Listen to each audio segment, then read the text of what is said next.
आजचं जे निवेदन आहे ते ऊस उत्पादक शेतकऱ्यांचं आहे आणि ऊस उत्पादक शेतकऱ्यांनी ज्या नैसर्गिक संकटाला सामना करून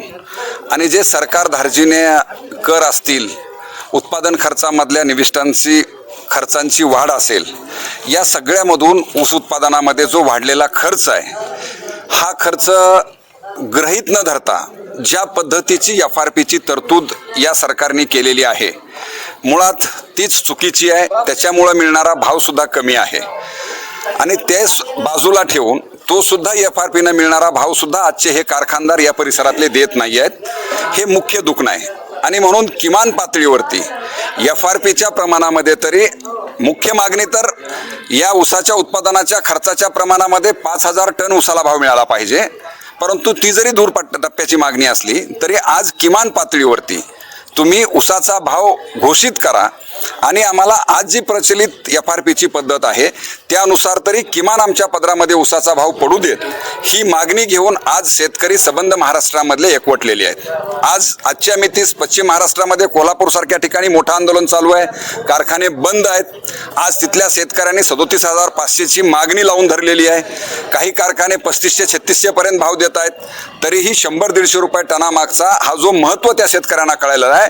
ते महत्त्व या परिसरातल्या बीड जिल्ह्यातल्या तरुण ऊस उत्पादक शेतकऱ्यांच्या मुलाला आणि तरुण ऊस उत्पादकाला कळलेला आहे आणि म्हणून या ऊसाच्या भावाला घेऊन आजची ही महत्त्वाची मीटिंग झालेली आहे आणि त्याचं निवेदन आज आम्ही दिलेलं आहे की या बीड जिल्ह्याच्या परिसरातले जे कारखानदार आहेत त्यांनी या सगळ्या पार्श्वभूमीवरती आमच्या ऊसाच्या टिपराचा भाव तुम्ही आधी ठरवा आणि मग आमचा ऊस घेऊन जा, अशा प्रकारच्या गोष्टीवर एकमत होऊन जर तुम्ही ऊसाचा भाव या 2-4 दिवसामध्ये डिक्लेअर नाही केला तर 7 तारखेला माजलगावच्या संभाजीनगर चौकामध्ये, छत्रपती संभाजी महाराज चौकामध्ये मोठ्या प्रमाणामध्ये शेतकरी एकजूट होऊन सर्व शेतकरी संघटनांचे, सर्व पक्षाला मानणारे शेतकरी जमात म्हणून हे सगळे त्या चौकामध्ये एकत्र होतील आणि चक्का जाम आंदोलन केलं जाईल, अशा प्रकारचा निर्णय आजच्या या बैठकीमध्ये झालेला आहे। त्याचा इशारा या निवेदनामधून आम्ही प्रशासनाला दिलेला आहे।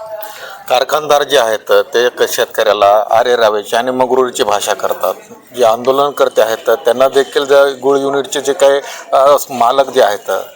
ही कुठून येते त्यांच्यामध्ये सगळी मस्ती। खरं म्हणजे तुम्ही एक चांगली माध्यमांचा जो मुख्य उद्देश आहे तो तुम्ही आज घेतलेला आहे, म्हणून पहिल्यांदा तुमचं अभिनंदन। ही मगरुरी येते या ठिकाणच्या सत्ताधारी वर्ग ज्यांचं प्रतिनिधित्व करतो त्यांच्यामधून या कारखानदारांमध्ये मगरूर येत असते आणि म्हणून आत्ता जी शासन व्यवस्था देशात आणि महाराष्ट्रामध्ये आहे ही शेतकऱ्यांपेक्षा, कष्टकऱ्यांपेक्षा उद्योगपत्यांचं, कारखानदारांचं हित जोपणारं हे भारतीय जनता पार्टीचं,